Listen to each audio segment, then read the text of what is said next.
शीश जटाकर मुनि पर बांधे, तून कसै कर सरु धरु कांधे। बेदी पर मुनि साधु समाजू, सिय सहित राजत रघुराजू। सर पर जटा है, कमर में मुनियों का वस्त्र धारण किए हुए हैं और उसमें तरकश कसे हुए हैं। हाथों में बाण है और कांधे पर धनुष है। बेदी पर मुनियों और साधुओं का समुदाय बैठा हुआ है और माता सीता के साथ प्रभु श्री राम विराजमान है अपनी नगरी अयोध्या में। मर्यादा पुरुषोत्तम भगवान श्री राम, जो कि हिंदू पौराणिक कथाओं में सबसे प्रिय व्यक्ति हैं, वह आज भी हमारे हृदय में एक विशेष स्थान रखते हैं। उनका जन्म त्रेता युग के अंत में हुआ था। उनकी कहानियाँ रामायण में खूबसूरती से वर्णित की गई हैं, जो कि प्रेरणा और नैतिक मार्गदर्शन चाहने वाले लोगों को काफ़ी प्रभावित करती हैं। भगवान श्री राम उन सभी लोगों के लिए प्रेरणा का स्रोत हैं जो कि उनकी शिक्षाओं को अपनाते हैं।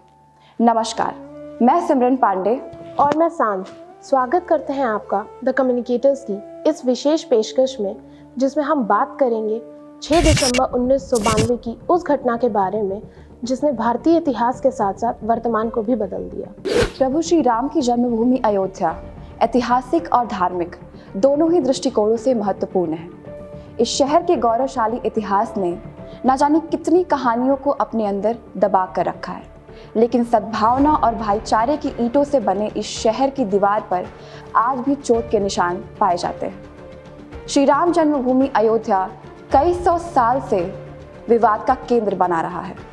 राम मंदिर का इतिहास लगभग 500 साल पुराना है। इन भावनाओं और आस्थाओं को दूर रखकर सुप्रीम कोर्ट के इतिहास का ये दूसरा सबसे लंबा 40 दिन तक चलने वाला केस है। 1528 में इस मस्जिद का निर्माण मीर बाकी द्वारा किया गया था, जो कि बाबर के कमांडर थे। इस मस्जिद के निर्माण के बाद पूरे हिंदुस्तान में हिंदू मुस्लिम के बीच में दंगे हुए, जो कि 1853 से 1859 के बीच में। इन दंगों को रोकने के लिए ब्रिटिश गवर्नमेंट ने यह तरकीब निकाली कि उन्होंने इस पूरे स्थान को 2 हिस्सों में बांट दिया। अंदर का हिस्सा मुसलमानों को दे दिया गया और बाहर का हिस्सा हिंदू समुदाय के लोगों को दे दिया गया।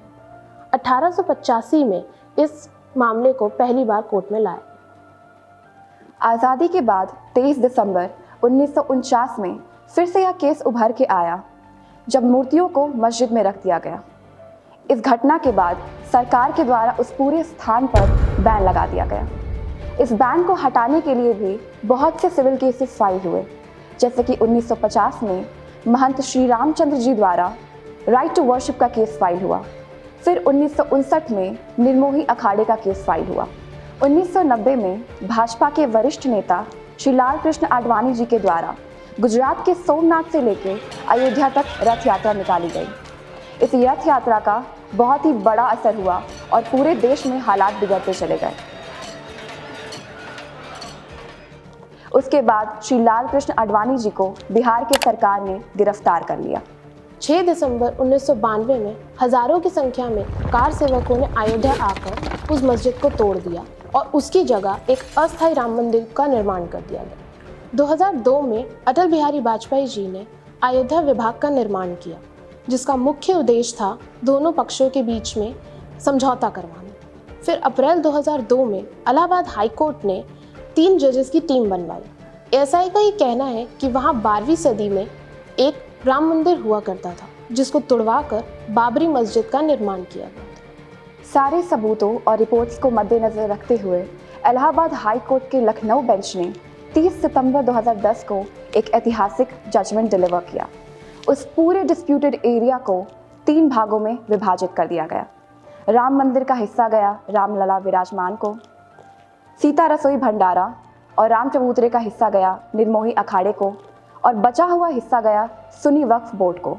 इलाहाबाद हाई कोर्ट के इस निर्णय पर सुप्रीम कोर्ट ने 9 मई 2011 को रोक लगा दी। फिर फरवरी 2016 में सुब्रमण्यम स्वामी ने एक केस फाइल किया।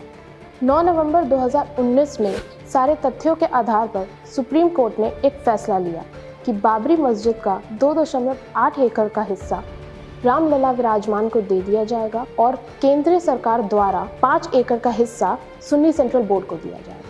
राम मंदिर का इतिहास लंबे समय से चले आ रहे विवादास्पद कानूनी और सामाजिक विवाद से जुड़ा हुआ है, लेकिन आज राम मंदिर का निर्माण न केवल धार्मिक और सांस्कृतिक प्रयास है, बल्कि राष्ट्रीय एकता एवं अखंडता का भी प्रतीक है। प्रवासी नगर की जय सब काजा, हृदय राखी कौशलपुर राजा। ऐसे ही अन्य जानकारियों के लिए जुड़े रहिए द कम्युनिकेटर्स के साथ। जय सिया राम।